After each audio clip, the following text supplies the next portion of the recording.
Bonjour les amis, ça fait plaisir de vous retrouver dans cette très très belle journée. 100 participants le matin, je pense, pour parler de recherche et action climatique, et un après-midi avec plus que 150 personnes entre en ligne et en présentiel pour parler de partenariat également avec les chercheurs et les partenaires. Donc moi je suis Selme Melouri, je suis vice-recteur adjoint aux études, mais principalement au soutien à l'enseignement et la formation tout au long de la vie. Et sous ma responsabilité, j'ai toute la partie qui touche au chantier d'avenir de l'Université Laval. Peut-être que certains d'entre vous en ont entendu parler, d'autres pas encore. Les chantiers d'avenir, c'est un programme qui a été mis en place, une initiative qui a été mise en place par l'université en 2018, qui a pour objectif de créer de nouveaux programmes d'études qui sont ancrés sur des enjeux de société. Et l'université en a créé 4 jusqu'à aujourd'hui. Un sur l'intelligence et transformation, un sur l'équité, diversité et inclusion, un sur la sécurité alimentaire et l'un des 4 bijoux également que vous avez ici, un chantier d'avenir en action climatique. Donc vraiment, c'est un programme d'études qui sont toutes des maîtrises sur mesure spéciales qui sont très interdisciplinaires. Et moi, j'aime beaucoup ce programme-là. Et je répète un exemple que je donne tout le temps. Parce que ce n'est pas très fréquent qu'on voit ça dans les autres universités. C'est quand tu as 2 professeurs de 2 disciplines totalement différentes, géographie et médecine, qui sont dans une même salle de cours, qui donnent un contenu sur un même cours. Ce n'est pas tu donnes 3 séances, j'en donne 3 là. Non, non. On est ensemble, 2 professeurs devant nos étudiants. C'est une richesse d'apprentissage. Et j'ai eu le plaisir et le temps d'en discuter avec Bernard Voyer, l'autre grand explorateur, qui est venu rencontrer nos étudiants. Ça fait quelques jours en chantier d'avenir et qui va parler beaucoup d'exploration, de changement climatique. Il nous a partagé des images extraordinaires du pôle Nord et du pôle Sud. Mais quand je lui partageais cette expérience que nos étudiants vivent, et lui, avec son réseau de contacts et ses connaissances universitaires, me dit « Waouh, ils sont chanceux ». Vos étudiants de ce qu'ils sont en train de vivre comme expérience d'apprentissage. Alors, c'est un engagement institutionnel et là, toute la réflexion qui tourne autour de l'interdisciplinarité à l'Université Laval, elle continue à prendre beaucoup d'engagement institutionnel pour vraiment la concrétiser et la rendre encore beaucoup plus répandue pour améliorer les conditions ou l'apprentissage de nos étudiants. Donc, c'est un type de programme qui sont très spécifiques et tous les étudiants qui sont dans le chantier d'avenir. Tu m'as dit j'ai 1h30, hein? Donc... Non. Tous les étudiants dans le chantier d'avenir, ils sont accompagnés par des leaders. J'en glisse quelques petits mots, ce qu'on appelle le cercle de leaders de la rectrice de l'Université Laval. Et ce cercle de leaders-là, il est composé de membres qui sont très engagés, très connus dans la société. Un Lucien Bouchard, un Bernard Voyer, une Christine Germain, une Sophie Brochu, un Fabrice Ville, de ce monde qui sont venus, même Robert Lepage qui était avec nous, et ce sont des personnes qui sont venues à la rencontre de nos étudiants. Dans les différents chantiers, ils rencontrent 2 fois par année pour amener cette perspective autre sur des enjeux qui touchent à leurs études, à leurs enseignements, donc qui touchent le changement climatique et tout autre aspect, mais pour dire que c'est un écosystème d'apprentissage qui est très intéressant et que l'université essaie d'implanter dans différents autres programmes si la possibilité se présente. Maintenant, la particularité du chantier d'avenir en action climatique, vous allez voir plus de détails par après, c'est le grand partenariat entre les facultés, on a 5 facultés si je ne me trompe pas, l'Institut EDS et les partenaires du milieu. Et ça crée une richesse également qui est extraordinaire parce que ça rallie le milieu pratique avec tout le secteur recherche et enseignement ensemble pour vraiment amener un programme d'études d'exception à nos étudiants. Et on est très ouvert. On discutait tout à l'heure avec la Ville de Québec qui nous dit « Ah, ça nous prendrait de nouveaux stagiaires en action climatique. On aimerait bien avoir dans notre ville. » mais également dans toutes les entreprises. Et je pense que nous avons un beau joyau entre les mains et qu'on peut très bien travailler avec les différentes initiatives qui sont en train d'avoir lieu, que ce soit UNICE, le Chantier d'avenir, Mouvement Entreprise Verte de Québec ou le projet Urbi-GES également que vous allez prendre et suivre cet après-midi. Mais nous sommes très preneurs de toutes ces idées, de tous ces partenariats dans toutes leurs formes. Nous sommes à la première cohorte, si je ne me trompe pas, de nos étudiants en chantier d'avenir. Il y a différents projets avec plusieurs entreprises, la communauté. Écoutez, c'est un bijou. Alors moi, je suis très fier de le dire au nom de l'institution, au nom de la direction, d'avoir ce programme-là. Ça montre l'engagement institutionnel envers les changements climatiques, envers le développement durable. On va continuer à supporter tout ce développement de ce programme-là, de l'enrichir, mais on compte beaucoup sur nos partenaires, sur nos chercheurs, sur nos facultés, sur nos étudiants, sur tout l'écosystème d'apprentissage. On va souhaiter la longue vie.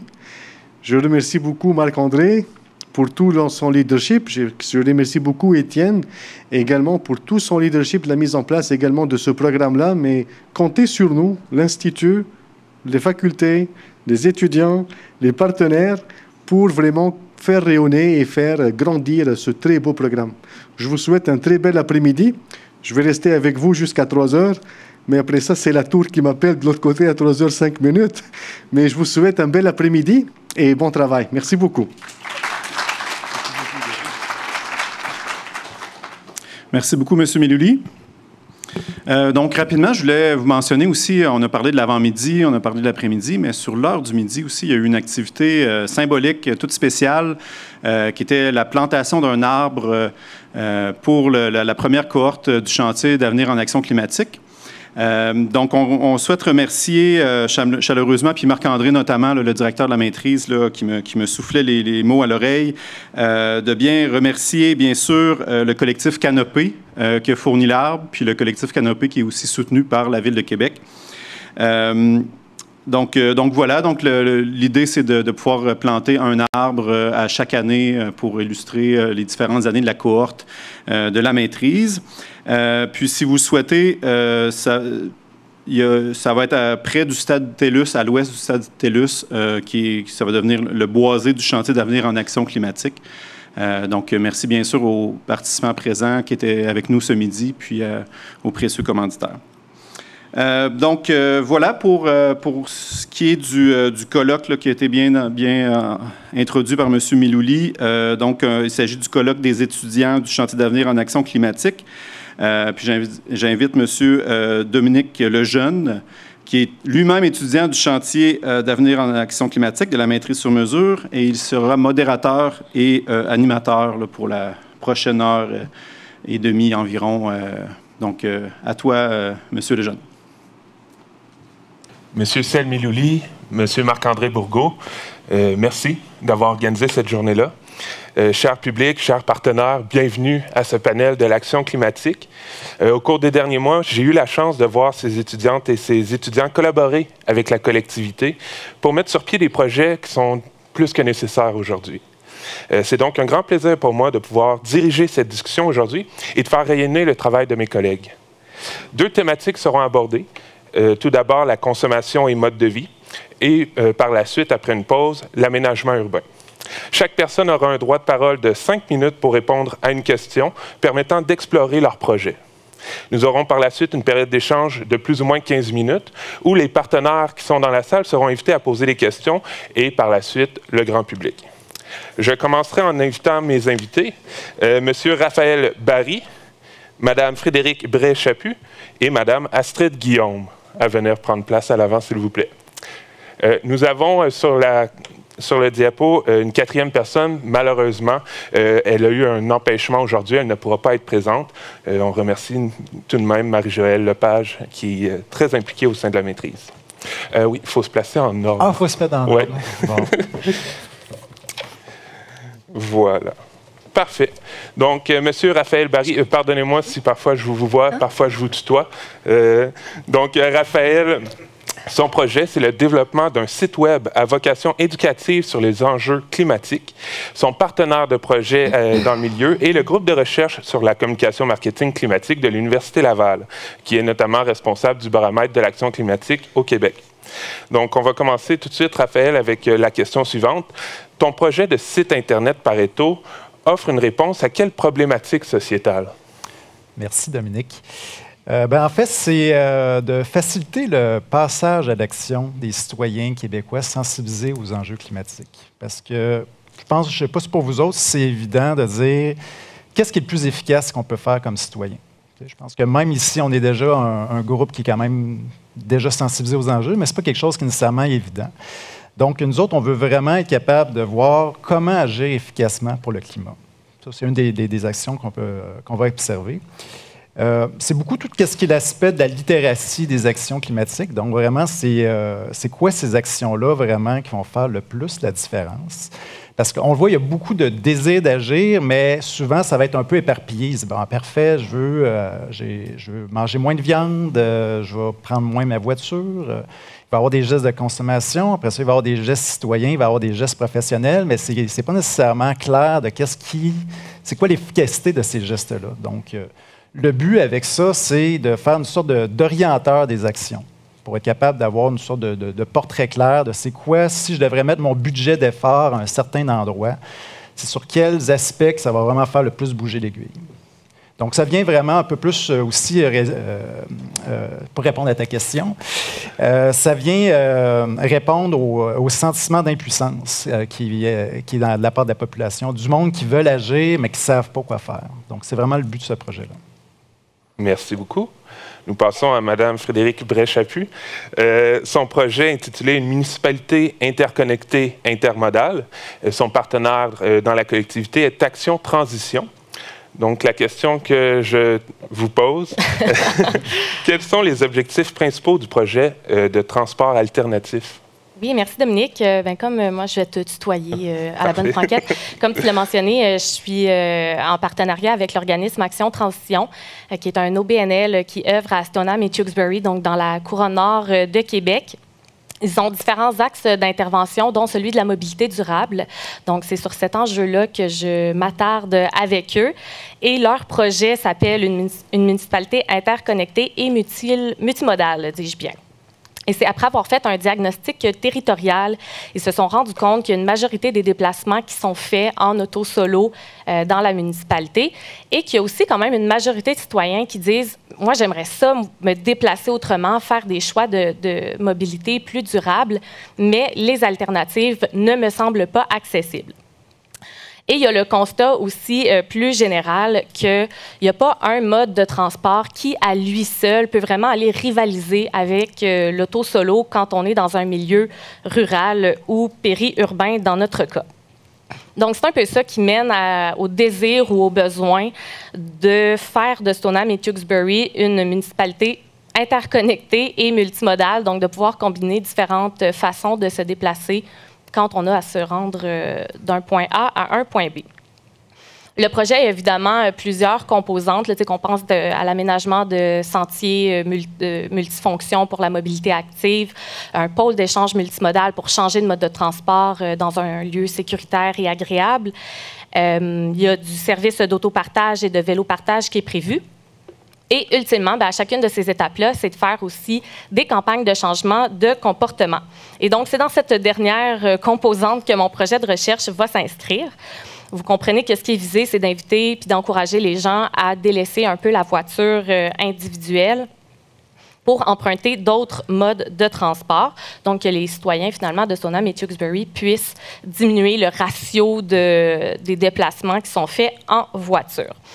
Donc, on sait qu'offrir des installations et des infrastructures de transport alternatifs, c'est nécessaire, mais ce n'est pas suffisant pour garantir le changement de comportement. Ce n'est pas parce que du jour au lendemain, ils ont la possibilité de prendre l'autobus ou de prendre un vélo-partage que tout le monde va faire le changement qui est souhaité pour toutes sortes de raisons.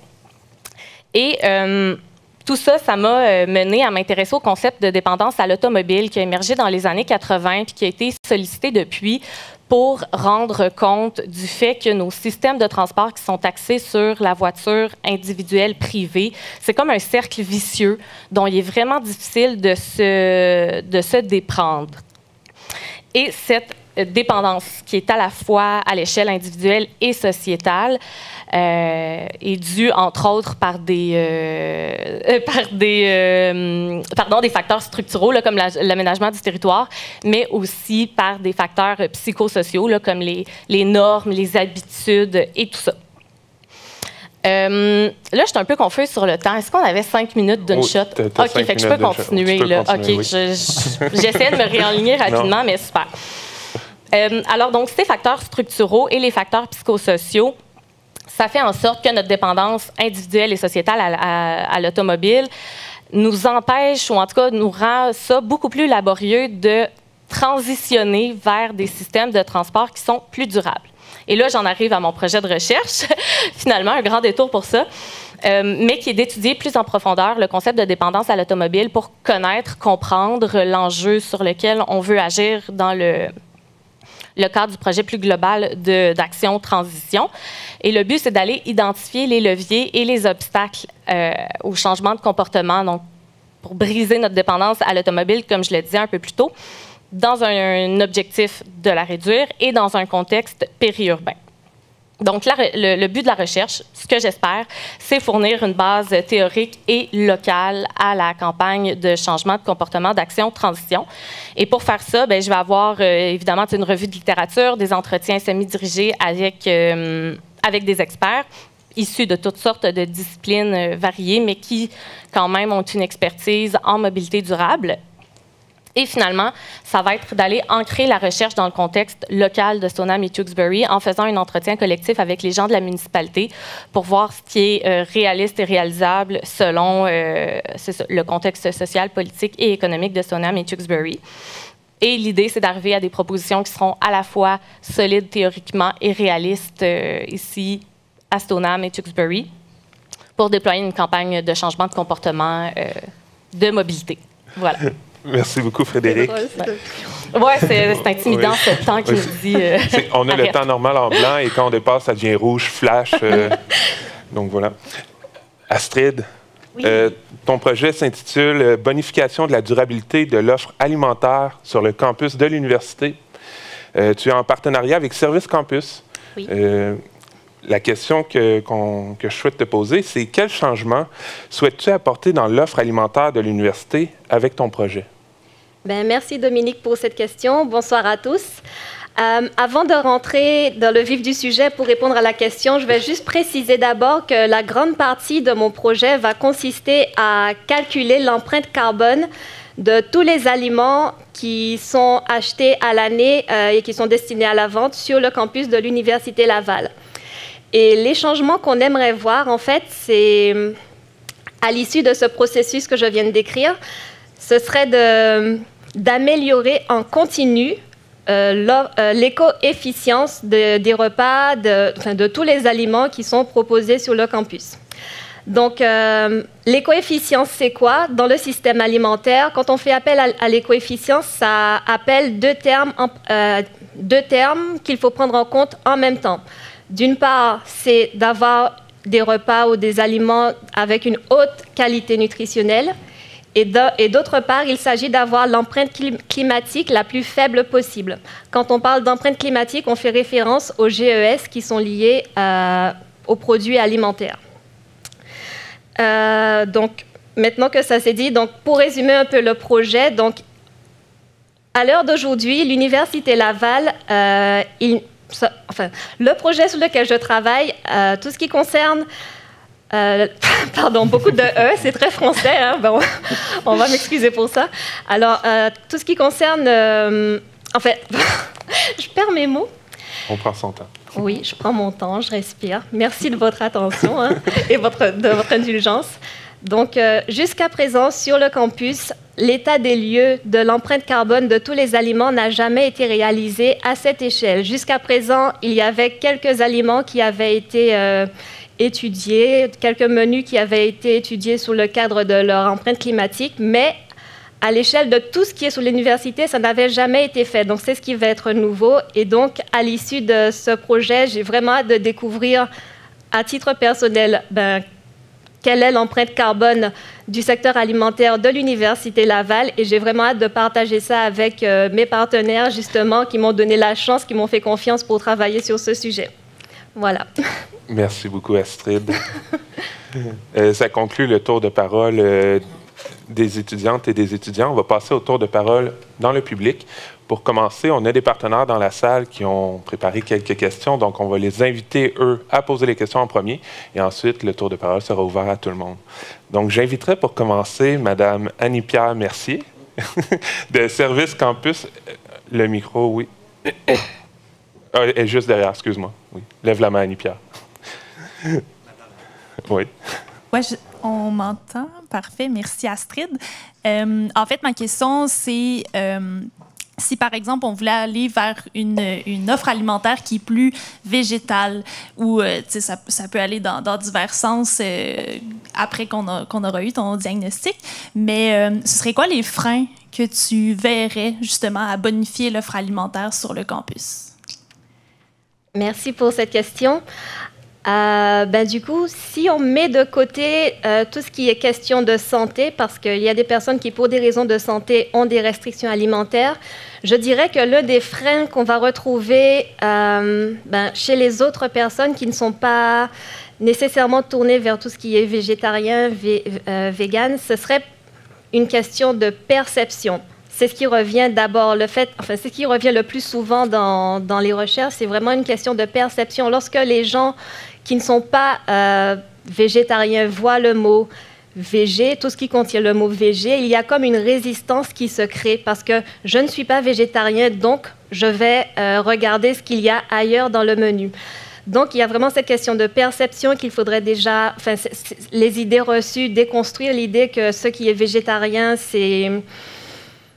par exemple, l'absence de protéines, ce genre de choses, mais c'est vraiment ce qui...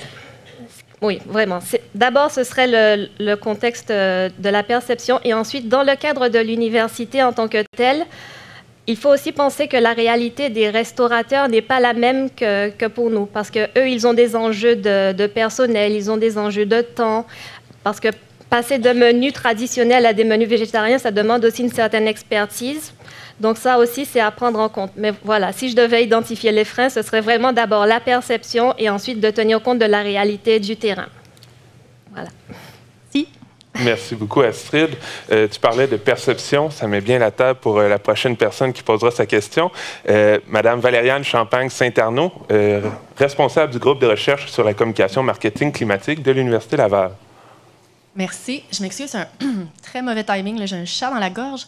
Raphaël, tu nous as présenté brièvement ton outil, Pareto. Tu as parlé de cet outil comme permettant de faire de meilleurs choix dans un bouquet d'options possibles. J'aimerais savoir, le fait de développer cette meilleure littératie climatique chez tes utilisateurs, à quel point tu penses que ça va permettre à ces gens-là de devenir de meilleurs citoyens à l'échelle collective? Comment le fait d'avoir un jugement plus éclairé sur ce qu'on peut faire et ce qu'on doit faire, ça permet d'être des meilleurs citoyens?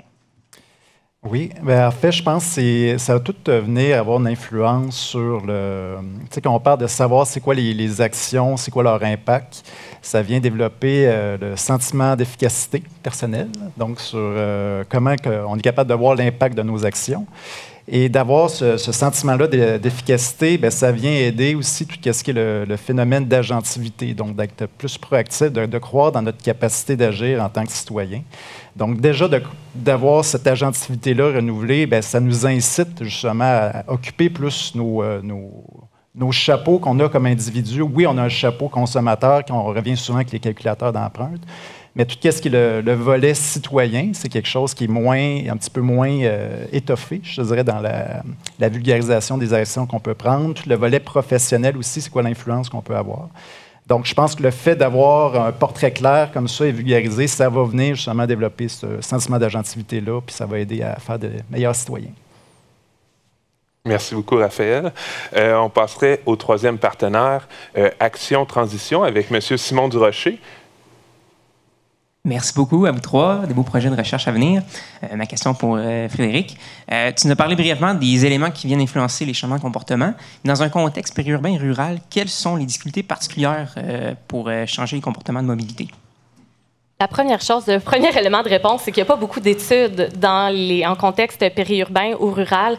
Il y a beaucoup d'études de mobilité puis de transfert modal qui se font davantage en milieu urbain, où il y a beaucoup d'alternatives de transport. Donc, on se demande, mais pourquoi, si les gens ont des alternatives, ils ne les prennent pas? Donc, d'aller faire une étude en contexte périurbain et rural, ça va quand même être intéressant pour ça et ça va être un défi parce qu'on aura peut-être moins de comparatifs qu'en milieu urbain. Puis par rapport au changement de comportement de mobilité de façon plus générale, bien, comme je le disais plus tôt, ces comportements-là de mobilité, ils sont dictés ou encouragés, découragés par des facteurs à la fois structuraux et culturels et psychologiques. Donc, il faut agir sur tous ces fronts-là pour offrir une solution qui soit vraiment réaliste et adéquate aux défis de la mobilité. Et donc, comme vous le faites avec votre projet, vous allez vous attaquer aux questions des infrastructures et des installations avec, entre autres, comme je disais tantôt, le covoiturage, autopartage, sentiers multifonctionnels et tout ça. Ces options-là, il faut les rendre aussi non seulement disponibles, accessibles, mais aussi attrayantes et efficaces. Donc ça, c'est un autre enjeu parce qu'on a beau dire, ben oui, il y en a une ligne d'autobus qui va jusqu'à Stoneham, oui, mais à part 2 fois le matin, elle revient 2 fois le soir. Il n'y en a pas la fin de semaine. Et en dehors des heures de transport domiciliaire, travail, ben, il n'y a pas vraiment d'autres offres. Et quant aux facteurs plutôt psychosociaux, là, donc tout ce qui est vraiment plus comportemental. Il y a l'ingénieur en transport qui s'est spécialisé dans la question de la dépendance à l'automobile ici au Québec, Jérôme Laviolette, qui rappelle que le changement de comportement de mobilité, c'est pas quelque chose qui se fait rapidement, c'est complexe, c'est long, ça demande beaucoup d'investissement, d'énergie.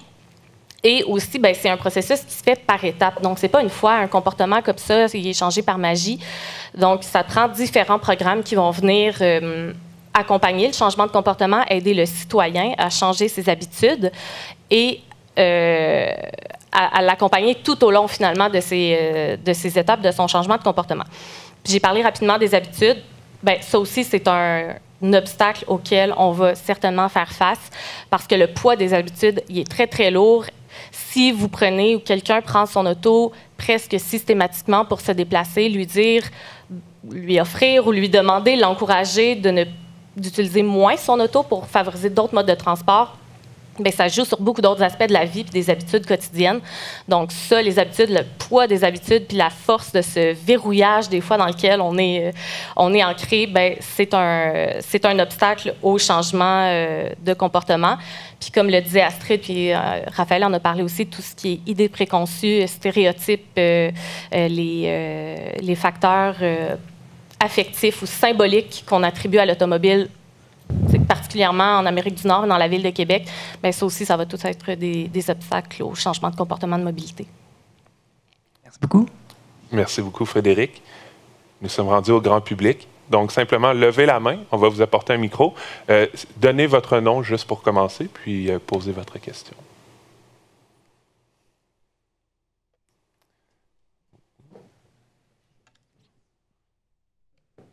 Merci beaucoup. Bonjour tout le monde, moi c'est Edem, chargé de communication de l'Institut EDS. Enfin, j'avais une petite question pour Raphaël en lien avec son projet. Changer d'endroit. Je voulais savoir si les informations sur le site Internet seront adaptées à chaque cible. Je donne un exemple très banal. Moi, je suis parent, puis j'ai peut-être un adolescent. Est-ce que nous verrons des informations différentes, par exemple, en lien avec justement les actions que nous pourrons poser en lien avec l'action climatique? Ça, c'est la première question. La seconde question, c'est de savoir si ce projet ou ce site Internet pourrait servir d'étude longitudinale, par exemple, pour analyser l'évolution de mon action climatique. Si, par exemple, aujourd'hui, je vois des informations qui me sont très utiles, est-ce que dans 6 mois, vous aurez peut-être, c'est pas trop, une petite évaluation en ligne pour me demander si j'ai posé telle ou telle action en lien avec l'action climatique, par exemple. Voilà, merci. C'est des excellentes idées. Je pense pour sur la première phase, c'est beaucoup le volet quand même de revue littérature, d'être capable d'aller voir c'est quoi les actions, pour être capable de faire le classement, la méthodologie. Mais à terme, c'est effectivement d'avoir une sorte de formulaire qu'on est capable de compléter, qui va faire une sorte d'orienteur sur mesure par rapport à c'est quoi notre situation, pour être capable de mettre en lumière c'est quoi les actions qui vont faire le plus de sens par rapport à qu'est-ce qu'on a. Pour la deuxième question, je ne sais pas, peut-être. Quelque chose à explorer. Oui, c'est une bonne question. On va mettre ça sur le radar, comme on dit. Merci. Merci beaucoup, Edem. On avait une question en avant ici. Jason. Salut, Daniel Forget, Université Laval, qui manque de voix particulièrement aujourd'hui. Ça a fait dur. Je veux quand même m'exprimer, OK, Stéphane? Ma question... Ma question, elle va être pour Astrid. Tu l'entends, ma question? Je pense que oui, ça va aller. Qu'est-ce qui est à espérer de ton projet au final? Est-ce qu'on pourrait avoir un jour une étiquette gaz à effet de serre sur chacun des produits qu'on pourrait retrouver sur le campus ici? Et deuxième question, parce que souvent de deux mots, on va choisir le moindre. Qu'en est-il de la farine animale? Tu disais que le VG est mal perçu, tu as raison. Mais là, si je mets le VG et la farine animale, ben de deux mots, je choisis le moindre, on va quand même favoriser le VG. C'est un peu ce que j'ai en tête, là. Mais moi, je mangerai les deux. Donc, qu'en est-il de la farine animale, puis qu'est-ce peut-on espérer sur notre étiquetage de produits? Alors, pour répondre à la première question, mais j'ai l'impression qu'il y avait deux questions dans la première question. Ce qui m'avait inspiré, puis la seconde question, c'était... Parce que oui, je... Ah, c'est vraiment... OK. Qu'en est-il de la farine d'insectes et non pas la farine animale? Donc, on disait bien, qu'en est-il de la farine d'insectes? Mais il n'y avait pas une question, hein? Qu'est-ce qui est espéré? Est-ce qu'un étiquetage pour chaque repas ou chaque aliment? Vraiment? Pardon, j'aurais besoin que vous répétiez la première question, s'il vous plaît, parce qu'il y a comme un petit cafouillage. Désolé, je suis un petit peu responsable du cafouillage. Donc, qu'est-il à espérer de ton projet au final? Est-ce qu'un jour, on pourra avoir une étiquette gaz à effet de serre par kilogramme ou autre sur chacun de nos produits ici? Puis l'autre, c'est farine d'insectes, bien entendu, que je voulais dire. Alors, oui, pour l'étiquetage, tout ça, c'est en débat. C'est des choses dont on parle, mais pour l'instant, on est vraiment à l'étape où on doit quantifier parce qu'on a, dans les faits, on ne sait pas ce qu'on propose en termes des coefficients. C'est-à-dire, on a des clauses contractuelles que les partenaires, les restaurateurs doivent respecter. Mais pour tout ce qui concerne la quantification des gaz à effet de serre, on ne sait pas. Donc vraiment, pour l'instant, on n'en est qu'au portrait. Et lorsque je serai à la fin de cette quantification, on aura la toute première base qui va nous donner les orientations. Mais effectivement, tout ce qui concerne l'étiquetage ou toutes les techniques qui sont proposées justement pour faciliter les gens à aller vers le végétal, c'est en discussion. On y pense. Mais pour l'instant, on n'est vraiment pas encore à cette étape. Eh bien, à ma connaissance, je n'ai pas vu cet aliment pour l'université, donc ce serait vraiment m'avancer que de dire qu'on s'en va par là. Ce serait vraiment m'avancer, mais je n'ai vraiment aucun impact dessus pour l'instant. Mais voilà, je l'ai pas vu. Il y a beaucoup d'aliments qui sont achetés. Je les ai parcourus, mais je n'ai pas vu farine d'insectes. Donc peut-être que c'est déjà là, mais je ne le sais pas parce que c'est pas encore tombé sous mon regard. Mais voilà. Comment ça va être abordé pour la perception, c'est à voir. Désolée, c'est très vague, mais c'est la réalité. Merci beaucoup, Astrid. On avait une question à l'arrière. Oui, ce serait pour Astrid aussi. Oui.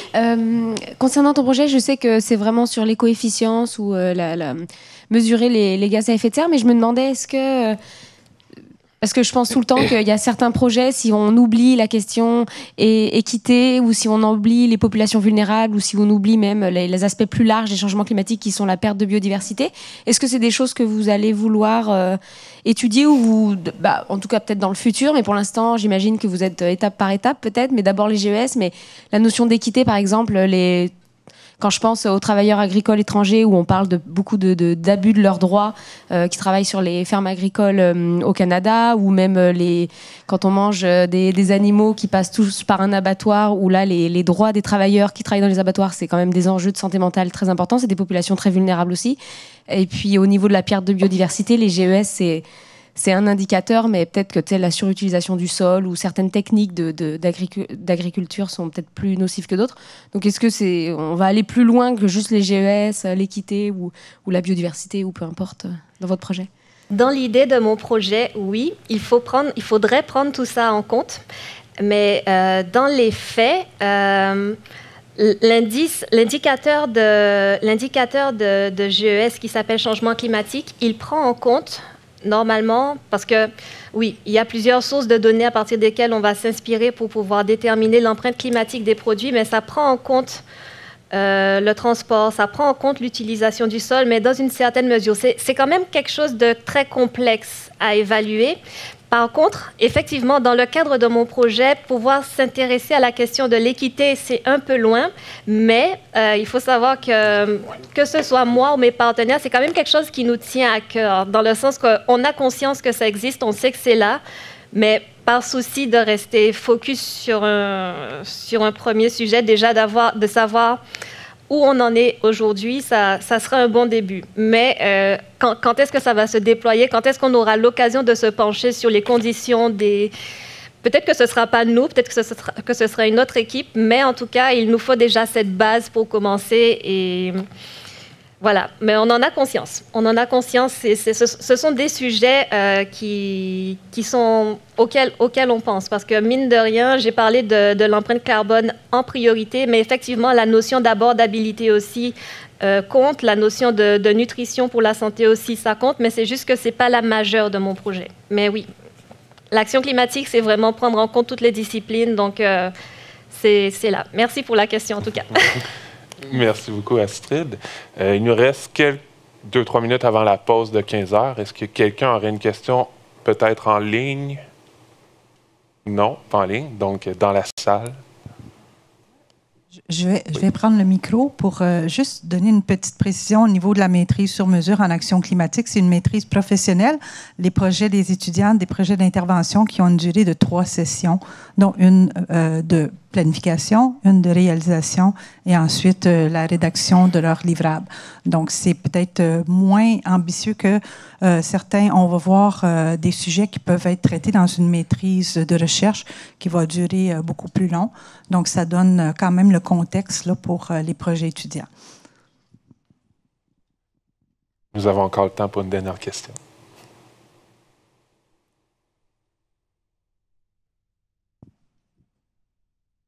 Non? Parfait. Donc, je considère qu'on pourrait partir à la pause. On a 15 minutes jusqu'à 15h15. Je vous invite, si vous avez des questions plus personnelles, nos panélistes sont dans la salle. Vous pouvez venir les voir. Et on se revoit tantôt pour parler d'aménagement urbain.